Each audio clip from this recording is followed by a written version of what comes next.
Hey there, it's Wilke the Cry here, and in this video I want to show you a case study, or better yet, a split test that I set up in order to demonstrate the true power of our layering feature, which is one of the features that is inside of Connect Explore. So more specifically, what I did is I created a brand new campaign inside of the online marketing world, which, as you probably know, is a highly competitive market. And while doing that, I set up a split test to make sure that in one of them I actually did use our layering feature and the other one I did not. Now, as a requirement, I created this campaign without doing any research, without spending any time on finding the interest. I used one of the tools inside of Connect Explore to do that for me, which I'll show you in just a second as well. And then I used, like I said, in one ad set I used layering, and the other one I did not. And as you can see here on my screen, the one where, like on both ad sets, I spent almost 270 euros, which equals roughly $280.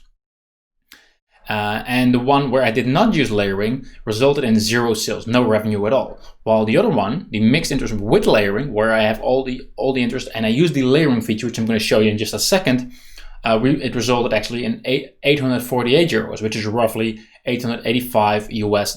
And that means that for the one where I used layering, like every single time I put $1 in, I got more than $3 out. While the one where I did not use layering, didn't result in any sales, because obviously it's to a cold audience in a highly competitive market. But just using the layering feature, it completely made all the difference, right? From making no money, no sales, and no revenue at all to 1 to 3 outcomes. So $1 in means $3 out, which is in my books awesome to a cold audience. And this is for a recurring sale actually, so it's going to be the ROI, the return on investment, is going to be even higher later on. So let me just dive into Connect Explore to show you how I actually found the interest to get started. So in this case, I used the page search, and I searched for lead pages. And the reason why I did that is because lead pages has inside of this market has a lot of liked a lot of different pages, as you can see right here. So that I use that as my starting point. So let's just dive back. And as you can see, like, lead page itself cannot be targeted, but I'm gonna use the Explore function. And what that will do, it will actually check all of these pages one by one, and it will see which one of those can actually be targeted, which is a good starting point for my list of targeting that I used for this ad. So when I look at those pages that it just got from the lead pages page, I'm going to select, so I will only see those who I can actually target. And then what I did was I actually went through the ones that I thought were related. So let me just select a few.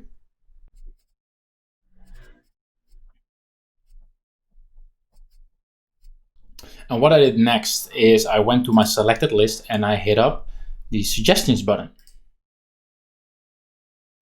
And what this does, it actually goes in and it will actually find all kinds of pages that are highly related to those pages, which in turn I'm going to select. And as you can see, these are pretty awesome to target, and a lot of them are very much related.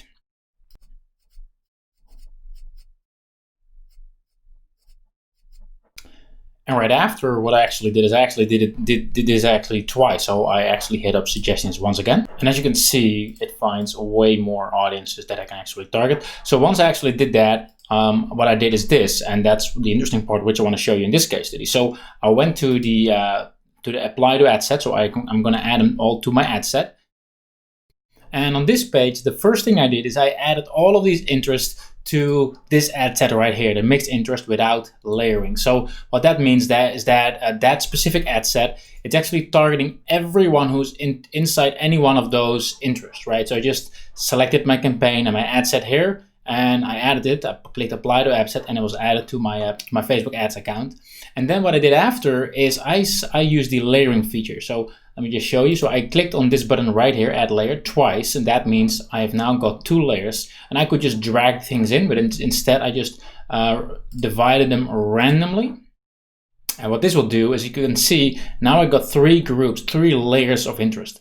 And that means that my ads are now only going to show to those who have liked any of those things, as well as any of those things, as well as any of those things. And that means that everyone who's going to see these ads are, like, I know for sure that they're going to be, they have liked at least 3 of these things. They're inside 3 of these different interests. So that makes them way more passionate about, in this case, online marketing, or whatever your niche or your market would actually be. And as you can see, using this simple trick, using this simple feature, I made sure that instead of, having no return at all, like struggling to make any money on my ad, I switched it around, and while spending the same amount of money, I actually got a $3 return on every $1 investment. So every $1 I put in, I got $3 out, which I think is pretty spectacular, especially considering it's a highly competitive niche. It's a cold audience, like people who've never heard of me before, and this doesn't even include any upsell, or doesn't even include anything else in the funnel, or maybe future purchases that they're going to be making.